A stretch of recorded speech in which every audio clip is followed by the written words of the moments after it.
Hello muraho neza, nongeye kubasuhuza mwese aho muherereye ari hose, nongeye kubaha ikaze hano ku Ruhisho TV, ni karibu twongere tubane, ni muri wa mwanya wo kongera kungurana ibitekerezo, kongera kubereka ibintu dukenera mu buzima bwacu bwa buri munsi busanzwe, cyane cyane mu bijyanye n'ibyo dukora, inama, ibitekerezo n'ibindi byose Imana izagenda ikomeza kutwungura hamwe namwe. Rero ni karibu tubane muri uwo mwanya. Aka kanya rero nje kuganira namwe mbereka amavuta ashobora kugufasha gukiza imvuvu ku muntu ushobora kuba usuka ibisuko ibyo ari byo byose, amavuta wasigamo akagukiza imvuvu mu gihe wagize imvuvu, amavuta wakwihutira kugura utabanje gutekereza kabiri. Rwose aya mavuta ngiye kukwereka ntuzayazuyazeho cyangwa se ngo uyatekerezeho cyane, ngiye kukwereka ko niyo mavuta amfasha, nawe uzagerageze urebe. Ni karibu tubane rero, ikaze muri aka kanya. Dore amavuta nakuzaniye ni aya, wayabonye? Bayita Salufa Hair Pomade, wayabonye? Ari mu gacupa kameze nka moviti ndetse binanditseho, byanditseho ko ari moviti, ariko burya ntabwo ari moviti nyamoviti dusanzwe tuzi abantu bakoresha bisiga ku mubiri, ahubwo ni moviti Hair Pomade Salufa, moviti Hair Pomade Salufa. Aya niyo mavuta nkoresha njyewe ubwanjye ndwanya imvuvu mu mutwe wanjye. Ntatinze rero reka nkwereke ukuntu ushobora kuyakoresha. Ni amavuta ameze nka pomade, nta nubwo ahumura nka moviti, nubwo handitseho moviti. Moviti n'ubundi ni uruganda, ntabwo ari amavuta, ruriya ni uruganda rwa moviti. Ahubwo reka rero turebe iyi moviti Hair Pomade Salufa, aba mu gacupa gasa n'aka moviti iriya tuvuga ngo ni moviti dusiga ku mubiri, ariko ayo moviti ya pomade isigwa mu mutwe mu gihe wagize ikibazo cy'imvuvu. Rero reka nkwereke ngo tubane, nkwereke uburyo aya mavuta bayakoresha. Iyi nanjye niyo nkoreshaho. Uraza ukagira gutya, ugashyira mu kiganza, warangiza ugasa nk'ugira utya,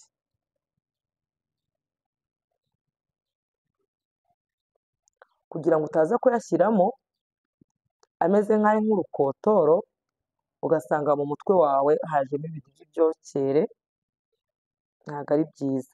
Iyo wamaze kuyagira gutya, urabona ko aba yanoze, urayasiga gutya kugeza igihe anogeye. Warangiza rero iyo amaze kunoga neza, ukoresha izi ntoki ukagenda, reka mbanze pfundure, nabiziritse. Iyo amaze kunoga uhita ugenda ushyira hahandi hagati mu bisuko no ku mpande.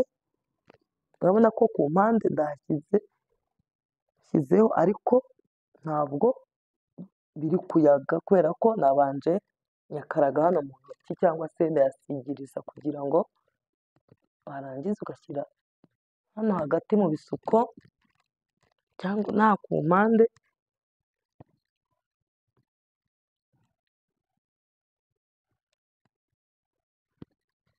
Yego, ugashyira hano hagati. Abantu tubana hano ku Ruhisho TV, niba musuka rwose aya mavuta muyagure, ni amavuta meza, cyangwa se ni pomade nziza yagufasha gukira imvuvu. Nk'abantu nagiye nyaha bambwiye ko byagenze neza, kandi namwe nimuyakoresha muzabimbwira. Ntabwo ari ngombwa kugira ngo uyakoreshe buri munsi, njyewe nyakoresha nka rimwe mu cyumweru. Ku muntu rero umaze gusuka ako kanya, aho kugira ngo utegereze imvuvu zizemo, niba uzi ko ujya urwara imvuvu, wagerageza aya mavuta usutse byaba byiza ukagira gute, ugahita uyashyiramo. Umva, ni amavuta arinda umwera mu mutwe, kuko hari n'igihe buriya n'imvuvu ziterwa n'umwera. Rero warangiza hahandi wakoresheje ugasa nkaho ucisha hano ku ruhande gutya n'inyuma,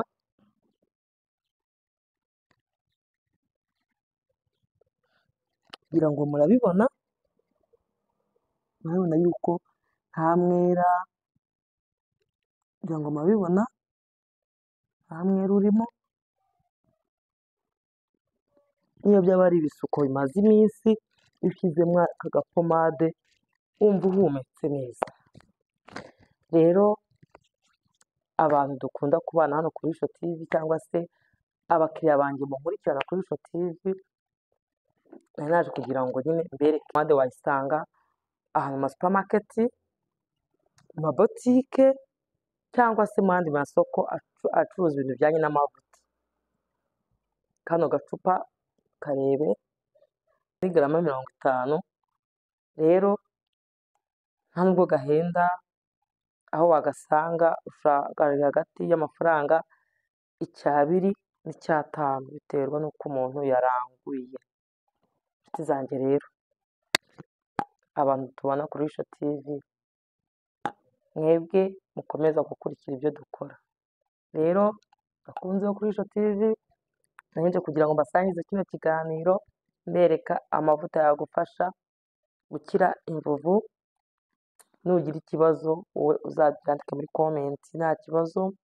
Hano duhari kugira ngo tungurane ibitekerezo, duhari kugira ngo tugirane inama, kugira ngo dukomeze tuganire, ubuzima bwacu bukomeze kugenda neza. Mbega muhari ni umugisha. Ndabashimiye cyane rero, mwebwe mukomeje kubana natwe, mwebwe mukomeje kutwereka urukundo, mukomeje gukora subscribe, mwakoze share, mwakoze like, mwatweretse ko ibyo turi gukora mu bikunda. Imana ibahe umugisha. Ndabashimiye cyane mwebwe mwabanye natwe muri iyi video. Imana ibahe umugisha. Murakoze cyane, naho ubutaha. Bye bye. Shalom.